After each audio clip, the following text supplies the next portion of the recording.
Hello and welcome everybody. I am Herbert, aka the IT guy, and today I wanted to talk about something that has been popping up lately in all of my socials, and that is the fact that Microsoft might be removing the control panel. Now, this website over here, Windows Central, a very known website, wrote an article about this a few days ago. And they clearly say that they have some, in the insider builds, they found features like hide system control panel, system control panel file explorer redirect. So it clearly looks like Microsoft is planning on, taking down the control panel as we know it, because Microsoft just wants to put everybody on the newer settings menu, which is this one over here. The settings menu, we all know it, and love it or hate it, but it kind of is a little bit easier to use in some way, because it is just it looks better than the old control panel. And also right now, when you right click the start menu over here, there's no way to really open the control panel. The only way to open the control panel right now is by typing in control.exe, and then that opens up the control panel, and you can set the categories the way they used to be. But this is of course the old way of doing things. Microsoft doesn't really want to keep supporting this, and I kind of get it, because having two settings panels isn't really necessary. But there are a lot of settings in the control panel that you cannot change in the settings menu. So, I kind of don't want them to remove it, as long as they are not exporting all of the settings over here over to the settings menu that we have in Windows 10. I'm not going to go over the whole article. You can go and read that on Windows Central if you want to. I'll link it in the description down below. But I've been digging around a little bit and looking for ways to actually get to the control panel.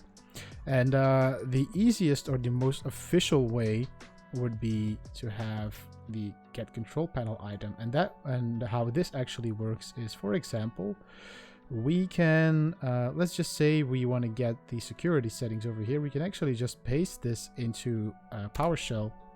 This will give us a list of all of the security settings. So this is one of the options you actually get to open control panel settings. And that would easily be, that's actually very accessible. You get to know the CMDlet over here, which is get control panel item. Then you enter the name, and then you pipe that into command show control panel item, and this will actually open up the control panel item. Now, this is always, how should I say this? I don't know if this will actually work,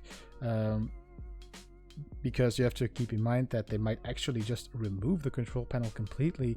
Although I don't think that they will do that entirely. I think that they will just try to tuck it away as much as possible so that nobody ever uses it anymore, and then they'll probably get rid of it. Or they just might leave it there, for legacy purposes. It might be necessary to have that control panel, maybe for things like setting your if you're working with serial ports, maybe you can have some settings adjusted in the control panel. And those are of course advanced settings that you cannot set in the normal or in the settings menu that we have right now. So that's one thing you'll have to keep in mind, that for legacy purposes, there's probably not going to be a complete removal of the control panel. What I might think will happen is that you can add it as a feature later, so that by default Windows is going to get a little bit less bloated, because right now we actually have kind of two operating systems merged into one.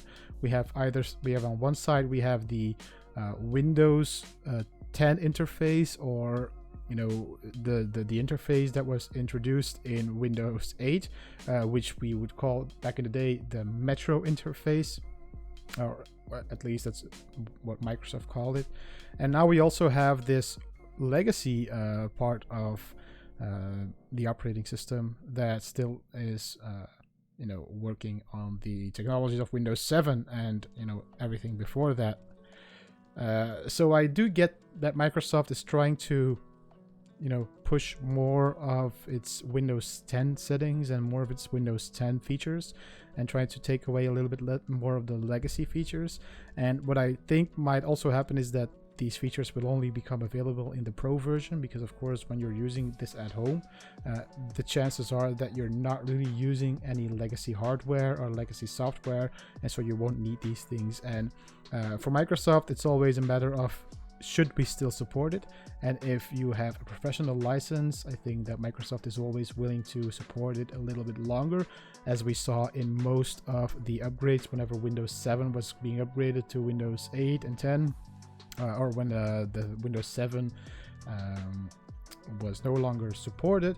We saw that the professional versions did have a longer lifespan than the home versions, and that's because, of course, companies they have to have a little bit more time to upgrade and things like that.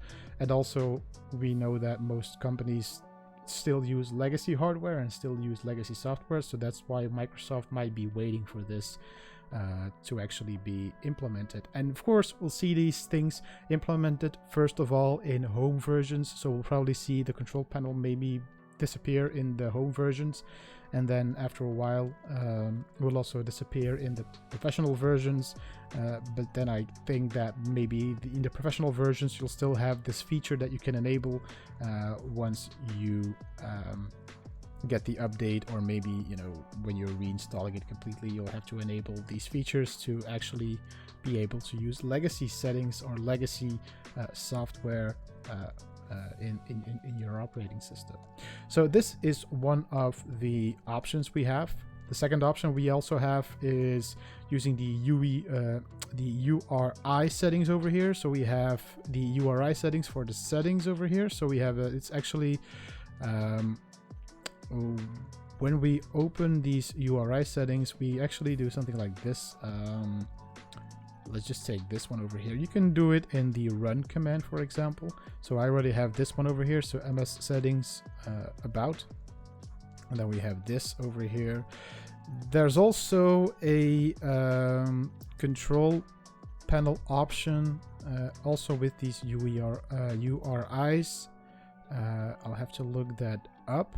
But second of all, maybe it's just a matter of just re-enabling the control panel. That's also an option. So we have this option to disable the control panel, which is something that is built into Windows. You can just do it on any computer. And we actually just have to do a registry setting. We have to edit a registry file, or we can do it via group policy. So pretty much what group policies will do is this group policy editor will write the registry changes to the registry. So that's pretty much the way to go if you want to do it via the GUI. And also, of course, like I said before, there is this guide on 10 forums, which is, by the way, a very good website if you want to just get tutorials and things like that. I get a lot of my a lot of inspiration from this website. So if anybody thinks that everything I do on this channel I come up with myself, I don't actually. Most of the time it's just I look around a little bit, get some inspiration, and then I make my own video about it. And I always try to give credit where credit is due, and in this case it's 10 forums. They have a lot of good tutorials, and I get a lot of inspiration from them. And for example, we can get we can use the control command that we use. So we can actually do let's just open the device manager, for example. So let's do that. So let's copy that. Let's open up a run tab here, and let's paste that in here, and that should open up our device manager. So there's a lot of features that you can actually just open up using this list of shortcuts actually without you actually having to open up the control panel. And of course, the control panel needs to be enabled, so this guide might also be handy. So I'll put all of the links in the description down below. I won't be linking the one from the with the settings URIs. It's pretty much nothing else than just a shortcut to these to the settings menu. Although sometimes the settings menu isn't really all that nice to look at or to find items. It's sort of the same problem with the control panel. It just looks a bit nicer, that's all. So yeah. So again, will the control panel disappear? Probably yes, but I don't think that it's going to be something in the near future. Also, again, like I said, legacy is always going to be needed to be supported, and I don't think that Microsoft can afford just removing their legacy support, because a lot of their computers, or a lot of the computers that run Windows, still run legacy hardware, legacy software, and they'll need the settings of the legacy OS underneath the Windows 10 OS. So we might see a split in the legacy version of Windows and the newer Windows 10 version of Windows. And we might see that split up, and we might see an option to enable these legacy settings in the future. That's what I'm thinking, and Microsoft never really announced this or anything, but it's just the logical step that I would see, because it's something that I saw in earlier days with Microsoft, when they just disabled legacy features by default, and then you have to re-enable them in the control panel settings or in the feature settings. Over here you can enable and disable features over here. So again, enable and disabling features is also a control panel item, so I don't know how that will go. So it's all one big riddle of how Microsoft is going to solve this problem with legacy software and hardware. But I'm guessing that they'll probably come up with something that is very easy to understand. So I'm going to leave it at that, guys. What do you think about this? Do you think the control panel has to stay in any case? Do you think that Microsoft shouldn't be touching their legacy hardware? Or do you think that Microsoft should be cleaning up their legacy support and making Windows 10 less bloated? Because as we speak right now, Microsoft Windows does have pretty much 2 operating systems in one, and maybe it's better for the operating system if everything just changes. So what are your thoughts? Let me know in the comments down below. Like the video if you liked it, and if you want to see more of my videos, please subscribe, and I'll see you in the next video. Bye bye.